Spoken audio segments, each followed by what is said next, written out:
పొద్దున్నే అరుగు మీద కూర్చొని పేపర్ చదువుతున్నానయ్యా. కూర్చుంటే కాఫీ తాగుతుంటే, అయ్యా యేసు రక్తం జయము, ఇగో ఈ పాంప్లెట్ తీసుకోండి, మీ పాపాలని క్షమించబడతాయి అన్నారు.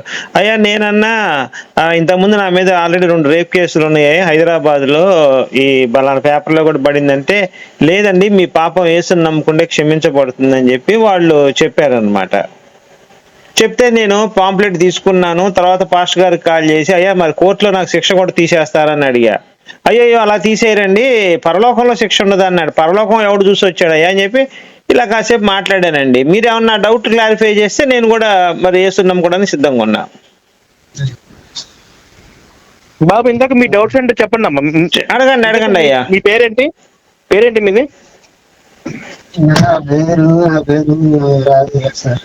అయ్యా పెద్దగా మాట్లాడండి, మీ వాయిస్ రావట్లేదు. సార్ నా పేరు రాజా గారు. రాజా గారు చెప్పండి సార్, చెప్పండి రాజా గారు. అదే సార్, మీరు ఇట్లా ప్రచారం చేస్తే క్రిస్టియన్స్ మనోభావాలు దెబ్బతింటాయి కదా. బైబుల్ సార్ ఇప్పుడు ఇగో బూత్ అదే సార్ ఒక్కటి ఏంటండి, మీరు ఇగో బూత్ పుస్తకం అనే ఇస్తారా చేతికి, బూత్ పుస్తకం అని చెప్పే పేరు చెప్పి ఇట్లనే పేరు చెప్పి ఇస్తాను దాన్ని. అయ్యా నేను ఒక మాట చెప్తాను, మీరేమనుకోకూడదు మరి. సరే సార్ చెప్పండి.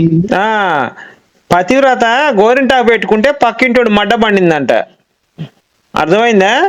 అలానే మేము ఏదో మా తాంటాలు మా పాటలు మేము పడుతుంటే మధ్యలో మీరు వచ్చి అది చేయకూడదు ఇది చేయకూడదు అంటే ఎట్లా అయ్యా చెప్పండి, ఎంత మటుకు కరెక్ట్ అది?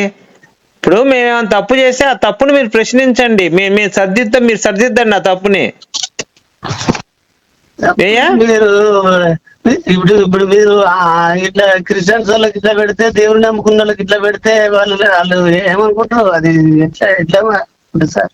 కాదండి, ఇప్పుడు మీ ప్రాబ్లం ఏంది ఇంతకు? అసలు నాకు అర్థం కాలేదు.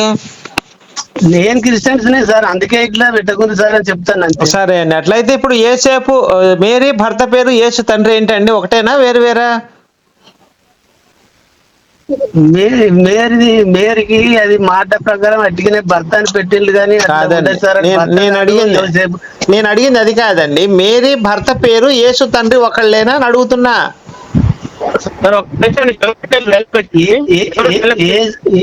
యేసుకు కాదండి, మళ్ళీ అడుగుతున్నా,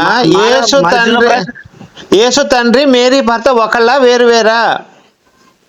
యేసుకు మనుషుల తీరు తండ్రి లేడు సార్. తండ్రి లేకుండా ఎలా పుడతాడండి? ఎవరు తండ్రి ఎవరో ఒకళ్ళు ఉంటారు కదా. యేసు ఒక మనిషి కాదు. మరి ఎవరు ఆయన? దయ్యమా? దయ్యం కాదు, ఆయన ఒక దేవుని ఒక మహిమ. ఫుల్ వీడియో కావాలంటే ఇక్కడ రౌండ్ అప్ చేశాను చూడండి.